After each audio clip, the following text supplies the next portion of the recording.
The concrete barriers appeared overnight, massive industrial blocks positioned across the only entrance to Malcolm Chen's property, transforming his daily commute into an impossible journey requiring a 40-minute detour through back roads never designed for regular traffic. Malcolm stood at 6:30 a.m., staring at barricades stamped with official-looking signs. Road closed, private HOA property, no trespassing. Behind them, the road stretched perfectly functional but now forbidden, blocked by an HOA that had decided Malcolm's access to his own land was negotiable. The irony was brutal. Malcolm lived on 10 acres his grandfather had purchased in 1967, a Chinese immigrant who'd worked as a janitor, dishwasher, and night security guard, saving every dollar because he believed land ownership meant freedom in America. That property predated Riverside Meadows development by 40 years. Then, Gregory Sterling Jr. became HOA president. Sterling was the developer's son, a man who'd inherited wealth and confused it with wisdom. He'd made Malcolm's property his obsession, sending 47 violation notices in 5 years for trees, fences, and mailboxes on land the HOA didn't even control. Each notice carried barely concealed hostility: comply or leave. Malcolm had ignored the harassment, figuring Sterling would realize HOA authority ended at property lines. But Sterling wasn't interested in legal boundaries. He'd researched property records and discovered the road Malcolm used crossed a quarter-mile section the HOA now maintained. Though Malcolm had documented easement rights, Sterling invoked emergency repairs and erected barriers that transformed legal access into practical impossibility. The barriers had stood for 3 days when Malcolm made a call to Marcus Webb, the commercial real estate broker who'd helped Sterling Development build Riverside Meadows 5 years ago. "Marcus," Malcolm said, "I need information about the highway access to Riverside Meadows." What Marcus explained changed everything. Riverside Meadows had one connection to the outside world, a 2-mile private road called Riverside Parkway connecting the gated community to State Highway 47. But the road wasn't owned by the HOA. Sterling Development had retained ownership, planning to deed it to the county eventually. That transfer had stalled, leaving the road private property that the HOA merely paid fees to access. "Why are you asking?" Marcus said carefully. "Because Gregory Sterling blocked my access road," Malcolm replied, "and I'm wondering what would happen if someone blocked his." "Malcolm, that road serves 200 families. "I'm not planning to block it," Malcolm interrupted. "I'm planning to buy it." Marcus went silent. "Sterling Development might sell. They'd want 7 figures. "How many?" "Probably 2.3 million, maybe 3 million. Malcolm thought about his software company, about the lucrative contracts he'd signed, about investment portfolios that had grown from his grandfather's cleaning job money into genuine wealth. "Set up the meeting. I'll pay 3.5 million cash, close in 30 days. The deal closed in 28 days. Malcolm became owner of Riverside Parkway, the only road providing access to Riverside Meadows and its 200 families, including Gregory Sterling Jr. Malcolm waited 1 week after closing before making his move. Then, on a Tuesday morning at 6:00 a.m., he installed a gate, commercial-grade steel, automated, with a sign, "Private road, authorized access only, Malcolm Chen, property owner." He activated it at 6:47 a.m., just as morning commuters started their drives to work. By 7:15 a.m., 30 cars were backed up. By 7:45 a.m., Gregory Sterling arrived in his luxury SUV, his face the color of a man experiencing a stroke. Malcolm was waiting on the other side with a folding chair and coffee, watching the chaos with serene satisfaction. "Chen, what the hell is this?" Sterling screamed through the gate's bars. "Private property," Malcolm replied calmly. "My private property. The road you're trying to access is owned by me. I purchased it from Sterling Development 3 weeks ago. All legal, all recorded, all mine. Sterling's face went from red to purple. You can't block access to a community. Same laws that protected my easement when you blocked my access 3 weeks ago, Malcolm said. Remember the concrete barriers? The emergency repairs that were really harassment to force me off my family's land? That was different. Different because you thought you had power and I didn't? Malcolm stood, walked closer. Different because you assumed a guy on old family land couldn't afford a $3.5 million road? Different because you believed property rights only matter for white HOA presidents, not Chinese families who've owned land since before your father's company existed? Residents were filming now, understanding something significant was happening. I'll sue you, Sterling threatened. You'll do nothing, Malcolm interrupted quietly, because I own this road every inch, and unlike you, I have actual legal authority to control my property. He pulled up documents on his phone. But here's what you really need to know. The easement your HOA operates under?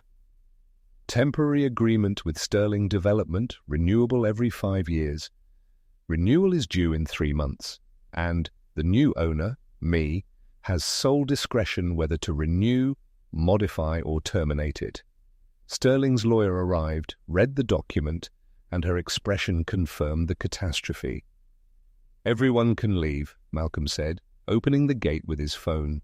Go to work, but when you come home tonight, we're having a conversation, because this gate is now your daily reality, and whether it stays open depends entirely on what happens next. The emergency HOA meeting that evening packed the clubhouse beyond capacity.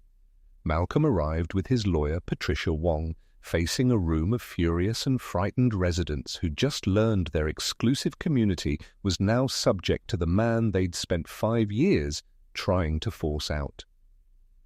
Mr. Chen, Sterling began, voice tight with rage, you've created an untenable situation. I've created a learning opportunity, Malcolm interrupted, projecting documents showing every violation notice, every threatening letter, Sterling's entire harassment campaign. My grandfather bought this land in 1967, Chinese immigrant, and who worked 3 jobs because he believed owning land meant freedom. When your HOA tried to force me out, you weren't just attacking me, you were attacking his dream. Malcolm's voice carried emotion now. So yes, I bought your road for $3.5 million because I could, because I run a software company that did $40 million in revenue last year, because I'm not the powerless family you assumed I was. Patricia Wong distributed documents. We're proposing a permanent easement ensuring Riverside Meadows has guaranteed access. In exchange, the HOA formally acknowledges Mr. Chen's property boundaries, ceases all violations for property outside HOA jurisdiction, and establishes binding agreements preventing future interference. Additionally, Malcolm said, the HOA makes a formal public apology, contributes $100,000 to a scholarship fund in my grandfather's name, supporting Asian American students studying property law, and amends bylaws to prevent future boards from targeting residents. Sterling stood. This is extortion. This is consequence, Malcolm corrected. You blocked my road thinking I had no recourse. I bought your road to demonstrate that power is temporary. Accept these terms, or I close that gate permanently and let 200 families sue the HOA for failing to secure their access. A resident stood, an older woman who'd been kind to Malcolm. Some of us didn't know what Gregory was doing. Would your terms apply to everyone? The easement applies to everyone, Malcolm replied. I'm not punishing residents for their HOA president's choices. I'm ensuring this never happens again. Another resident stood, a black man who'd faced his own discrimination from Sterling.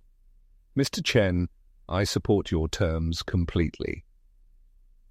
More residents rose one by one, standing in support. Sterling's authority collapsed in real time.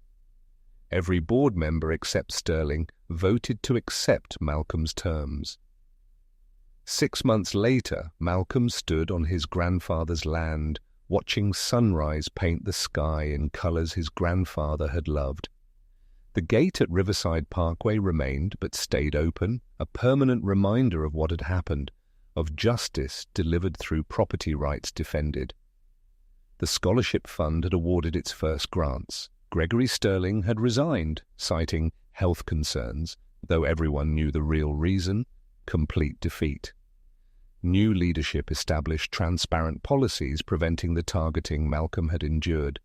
But the real change showed in neighbors who now stopped to talk, who asked about his grandfather's story, who brought children to learn about the immigrant who'd believed in American property rights so deeply that his grandson would buy a highway to defend them.